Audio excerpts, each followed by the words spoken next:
Good evening, everybody. In this forecast, we're talking about a strong storm system that's going to be coming through Sunday afternoon and evening into Monday morning, and beyond that, there could be a few more systems that we may need to watch out for. But for the most part, this storm we're going to be talking about right now is looking to be the most concerning. Now, the first thing you see in the East USA, we do have that system moving through now. That's going to exit the country. And we do have this other system to the west that's currently over California and Nevada. That's going to pivot to the south, like we see here. It's going to move down to the south into Mexico. And then watch as it blasts off to the northeast into Texas and eventually Oklahoma. And this will be that system we've been talking about. And that's going to give us the chance for severe weather with tornadoes, wind, and hail all possible. Looking at dew points, at this time at Friday, we do have this big, just dry area all over the United States. We're really just dry everywhere. There's very little dew points, but that will very quickly change. Notice that there's already a bunch of buildup here in the southern Great Plains, especially in Texas and Oklahoma. You can really see all that dew points, the moisture returning. And if we keep going into Monday, we see 60s now in Texas, Oklahoma, Arkansas. And this is when that squall line is going to be moving through, bringing us the chance for KLCS tornadoes, damaging winds, and hail. And as the storm moves out, the dry line takes all the moisture with it to the east into Tuesday. Now, this is going to be the unstable cape or the instability in the atmosphere. Right now, there's obviously really nothing besides there in southern Florida, where we do have a system off the coast of the Carolinas. That's kind of tangling around a bit with at least some instability out there. But that's not really what we're looking at going into Saturday, Sunday. Notice there is at least a little bit of a buildup there in West Texas and northwest Oklahoma. Now, the severe weather for Sunday will be mostly in west into central Texas, where we do have a level 2 slight risk, which I'll get to here in a moment.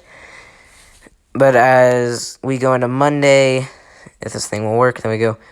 We do see a little bit more of a spike of instability in central Texas and Oklahoma, but there's really just not all that much. Looks like the highest instability out of the entire scans is there in central Oklahoma. Oops. And even then, the squall line would have already moved on to the east. Going into future composite reflectivity for Texas and Oklahoma, we will have some early showers Sunday going off in New Mexico, Texas, and Oklahoma, and even western Kansas. And as these move off to the east, it will help spark at least a little convection. And this will be the beginning of severe thunderstorms there in West Texas, where you can see that explosive all that convection there. And just going deeper into Sunday, these really start to strengthen. And this is where that tornado threat will begin to start here in Texas. Especially, it looks like the Panhandle, Central Texas, and West Texas, where we see some of the stronger storms. Going into Monday, the storms form more into a squall line, and they move to the east. And around Monday around 6 to 7 to 8 to 9, 10 a.m., we will have these storms moving through. And I'm going to introduce you guys to like a little thing I made about school closures and whatnot. It's not perfect, but it'll hopefully help get something more into the forecasts. But as we can see here, this squall line very quickly kind of diminishes as it moves east. And it looks like it might have sparked a little bit more some more convective activity there in the deep south. And for the most part, it looks like the highest threat for tornadoes will be Monday morning, with the squall line having embedded circulations. Some winds up to 80 miles per hour, possibly more if the storms can really cook that up. And these storms will be moving very, very quickly. We're talking 40 to 50 to even 60 miles per hour. And that's, I'll get to this eventually, but that will help give the possibility for school closures in Oklahoma and North Texas. Looking at the excessive rainfall outlook, we do, day one today and tomorrow, nothing. But once we go into Sunday, we do see a level 2 slight risk in western Oklahoma down into the Texas Panhandle, northwest Texas, and a big marginal risk surrounding that.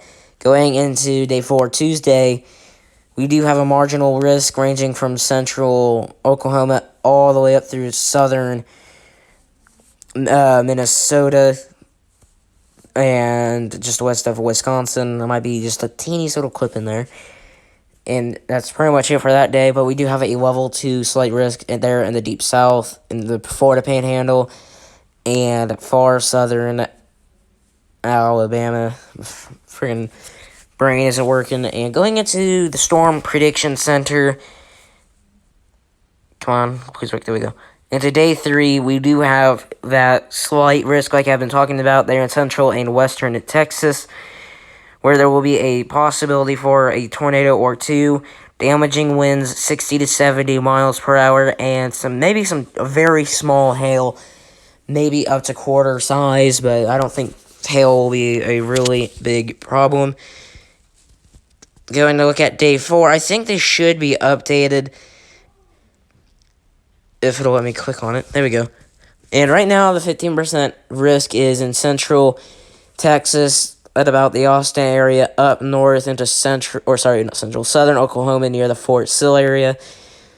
Now, this area, I don't think it's just not accurate anymore. It'll be increased by a lot.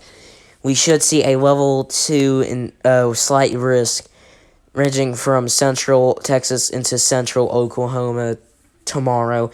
And I will give an update on that along with the Sunday outlook. Now here we did, on this, now the overall severe threat, I will give it a medium threat from low to very high, and I'm going to put a low threat for tornadoes. Overall, just brief, weak tornadoes are possible in the squall line, but that doesn't mean that they're not dangerous. With hail, I'll give a low threat because we're not really going to have any isolated cells and the instability isn't very high. And we do have that wind threat in place. I have that at about a medium kind of threat. And I will add the speed of the storms in here as well. We can have these storms moving from 40 to 50, even possibly 60 miles per hour. That does add on to that dangerous threat, obviously.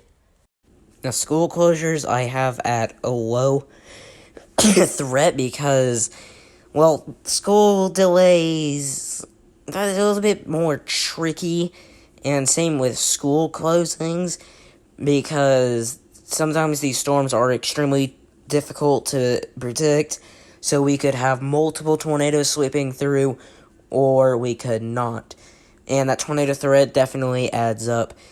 But school closures I have at low as well due to the same reasons. We just don't know how many tornadoes we could get, how strong these tornadoes could be. But these storms will be moving very quick as well, and they will be packing a lot of punch with wind. So if schools are delayed or closed, it's going to be because these storms are also going to be moving earlier in the day when school kids are, well, going to school.